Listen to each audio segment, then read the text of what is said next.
بسم اللہ الرحمن الرحیم۔ عزیز سامعین و کرام، السلام علیکم ورحمۃ اللہ۔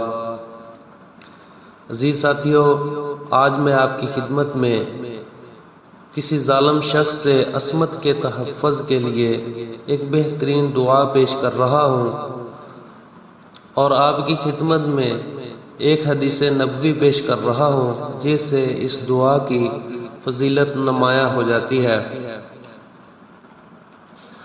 حضرت ابو ہریرہ رضی اللہ تعالی عنہ سے روایت ہے کہ رسول اللہ صلی اللہ علیہ وسلم نے فرمایا،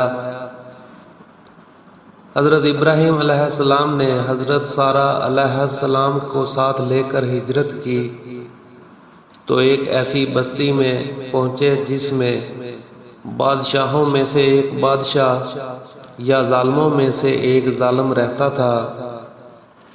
اس ظالم نے حضرت ابراہیم علیہ السلام کے پاس یہ حکم بھیجا کہ حضرت سارہ علیہ السلام کو اس کے پاس بھیجیں۔ آپ علیہ السلام نے حضرت سارہ علیہ السلام کو بھیج دیا۔ وہ ظالم ان کے پاس آیا تو حضرت سارہ علیہ السلام وضو کر کے نماز پڑھ رہی تھیں، اور انہوں نے دعا کی، اللہم ان کنت آمنت بک و برسولک فلا تسلط علی الکافر۔